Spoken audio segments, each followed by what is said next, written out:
Paz de Deus a todos. Eu, irmão Paulo, aqui da minha casa, quero fazer um vídeo explicando um pouco sobre uma parte interessante da história da música, que especialmente na parte das cordas, para focalizar na parte das cordas, né? Na qual eu toco violoncelo, apesar de meu segundo instrumento ser a gaita ou harmônica, né, que é o nome científico dela, né, não é o meu instrumento principal. Meu instrumento principal é o violoncelo. Mas vamos contar um pouco a origem disso tudo, né? Na verdade, as nossas cordas, nossos instrumentos de corda, vêm lá dos árabes, lá da antiga Suméria, depois Mesopotâmia, Babilônia, Egito, né? Então, se formos, depois foi para o Ocidente, para a Grécia, para o Império Romano, né? Que seria a harpa, a lira, né? Então, se formos, vamos trazer um pouco mais aqui para o recente. Para o recente, coisa de uns 600 anos, tá bom? Tá bom, porque senão, se nós formos se aprofundar lá para o início dos instrumentos de corda, nós vamos estar aí falando por volta de 5, 6 mil anos, né? Então deixa para um outro vídeo. Neste vídeo vamos focar nesses instrumentos de corda. Veja bem, vamos falar do violino. O violino é uma família. Não estou falando do instrumento violino, estou falando da família violino. Violino, viola, cello e o contrabaixo. Não, o contrabaixo não é da família do violino. Ele é um híbrido da família do violino com a família da viola da gamba. Ah, mas o que é essa viola da gamba? Ela vem um pouco antes na história da família do violino. Ela vem um pouco antes. Ela vem por volta da era renascentista, que é de 1400 a 1600 depois de Cristo. Então, em 1480 surge a viola da gamba, que é uma família. Vem no sopranino, soprano, tenor, baixo e contrabaixo, né? A viola da gamba ficou mais famosa na voz do baixo e do contrabaixo, que é a viola da gamba baixo, que é a mais usada nesse tempo, por volta de 1480 até 1800, era em cordas de tripa, porque não era usado cordas de aço antigamente. Cordas de aço é bem recente, é de 1850 para cá, né? Bem recente, né? De 1850 para cá. Então era corda de tripa. Então, veja bem, presta atenção. O violone é o contrabaixo da gamba, né? Que depois ele evoluiu, né? Os luthiers foram melhorando ele. Ele era em 6 cordas o violone, 6 ou 5 cordas o violone vienense. Podia ser afinado em ré, violone em ré, violone em sol, violone em lá e violone vienense. E a viola da gamba é de 6 cordas e de 7 cordas. As 6 cordas italiana, a espanhola, e a de 7 cordas francesa, que é afinada em lá, e a italiana, a espanhola, a inglesa era em ré, né? Mas esse lá e esse ré é abaixo do violoncelo, que é o dó 2 na tessitura da partitura. Veja bem, não vamos esquecer. para, para não esquecermos, viola da gamba é uma família anterior à família do violino. Mas então, e a família do violino quando surge? Surge mais ou menos em 1500, no século XVI, né? Século XVI é 1500, século XV é 1400 e pouco.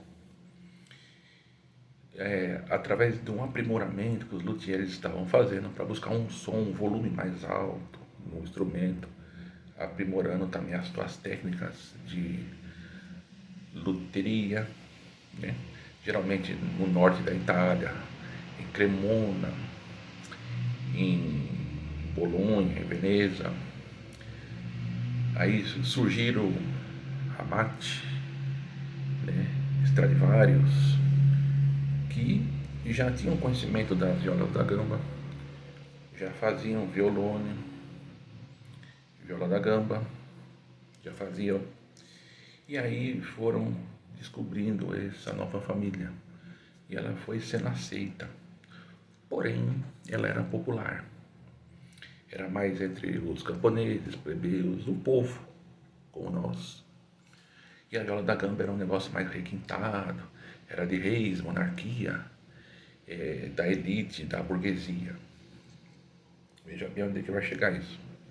Então, em paralelo, a família da viola da gamba, com todas as suas vozes, e a família do violino, com todas as suas vozes, e começou a ter o violino, a viola, que é o tenor, o violoncelo, que é o barítono e baixo, e surge o contrabaixo barroco, contrabaixo moderno, de 1600 para cá, porque o violino é de 1480, depois que é a viola da gamba, que era chamada viola da gamba de violone também, porque não tinha uma precisão como hoje, né, de se definir, de padronizar, né. Mas acontece o que? A viola da gamba é do tamanho de um violoncelo e o violone é o tamanho de um contrabaixo. Sempre pense nisso. Então, a viola da gamba faz a função do baixo e o violone é a função do contrabaixo. Nesse sentido, veja bem, temos uma parte interessante da história. Na era renascentista e barroca, a viola da gamba ela é a protagonista das câmeras, da burguesia, dos palácios, dos reis, dos castelos, das casas, das mansões dos burgueses, né? E o povo tinha lá sempre quando podia. E eles gostavam mais do violino, do cello, que foi se sendo desenvolvido para o povo. Aí entramos numa bifurcação, que entra a era clássica, de Mozart, de Beethoven, era barroca, é de Bach, 1400, de 1600 a 1750, era barroca, onde que é Joseph e Johann Bach, né? Que deixamos para um outro momento para falar sobre ele. Os gênios da música, considero 4 gênios: Vivaldi, Bach, Mozart e Beethoven, sem comentários. Então, nessa parte, o que ocorre? Coisa bem interessante. Nessa bifurcação, em 1750, chegamos à era clássica e começa a orquestra sinfônica, que foi padronizada pelo Conservatório de Paris, na França, que definiu os naipes, né? Como que seria organizada a orquestra, e ela seria aumentada por causa também da Revolução Francesa, que caíram os reis da França e começou o povo a querer os seus direitos. E aí começou um músico profissional para tocar para o povo. E antes eles recebiam dos monarcas os seus din-dins, né? Agora não, agora os músicos profissionais podiam tocar em orquestras para o público, podiam fazer as orquestras que conhecemos hoje em dia. Veja bem, aí sim a viola da gamba começou a entrar em desuso, porque ela não tinha o mesmo som da família do violino, porque a família da viola da gamba ela é mais suave, mais doce, por causa das cordas de tripa, e o violino começou a ser usado, não as cordas de aço ainda, mas revestidas de prata ou revestidas de cobre, e tinha uma estrutura que fazia um melhor volume, que favorecia para grandes orquestras na Itália, na Alemanha, onde começaram as grandes orquestras na Inglaterra, na França. Então o Conservatório de Paris padronizou os naipes em cordas, madeiras, metais e percussão, dividindo de uma forma que o som ficasse mais uniforme e espalhasse acústica para o público. Então, começando pelo maestro, e aí vocês sabem, né? Tem os violinos, a viola, o cello e os contrabaixos aqui no começo, e depois a gente vai para as madeiras, né? Que é o boé, principalmente, clarinete e outros instrumentos, né? Que fazem parte das palhetas duplas da orquestra. Depois os metais, né? Trompete, trompa, tuba, elas vão ficar mais ao fundo, porque elas fazem mais volume. E a percussão, o tímpano, o xilofone, instrumentos de percussão. Não é a bateria, não. A bateria é na banda, né? Então elas espalham, e aí o som fica uniforme, padronizado pela Conservatório de Paris, que deu o melhor que era possível para nossos ouvidos, e agradecemos muito a isso. Então foram escolhidos os instrumentos melhores possíveis para formar o melhor som com os melhores profissionais. E nisso ficou harmonizado. E a viola da gamba ficou para instrumento de câmara até 30, 40 músicos. E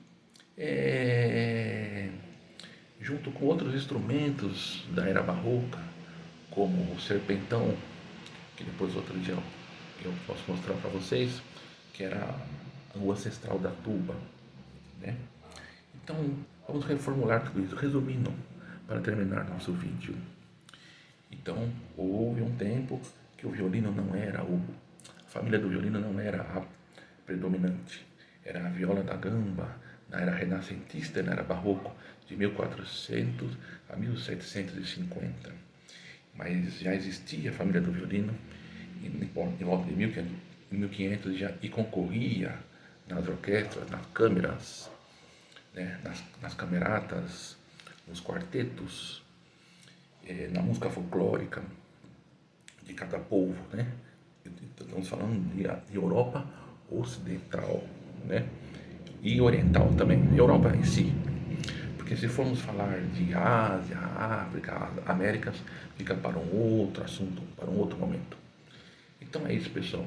Quero agradecer que vocês viram esse vídeo e vocês podem aprender um pouquinho mais hoje sobre essas famílias e que na qual hoje ainda é muito usado nas orquestras da família dos violinos, né? Como eu disse, o contrabaixo não é da família do violino, ela é um híbrido da família da viola com a do violino, e a viola da gamba ainda existe, ainda está em uso nas orquestras de música antiga, aqui no Brasil, principalmente em Minas Gerais, né? Porque Minas Gerais é bem barroca, né? É o estado mais barroco do Brasil, que tem luthiers que ainda faz. É um instrumento muito bonito, mas ele não tem o mesmo volume do violoncelo, e os outros instrumentos da viola da gamba foram entrando em desuso também. Então hoje é muito raro, pouquíssimas pessoas conhecem, mas eu particularmente conheço um professor do Conservatório de Tatuí, e que ele também é músico na orquestra de Sorocaba e de Piracicaba, e também tem uma banda de jazz, e na qual ele tem dois violumes, violone ré e violone vienense. E eu tive o prazer de ter contato com esses instrumentos e realmente são fantásticos. Tem corda de tripa e hoje, no século XXI, experimentar esses instrumentos é um momento mágico, que voltamos a séculos atrás e ainda eles estão em uso, né? Mas para um nicho, né, musical de música antiga. Bom, é isso. Agradeço a todos, um abraço e um beijo a todos.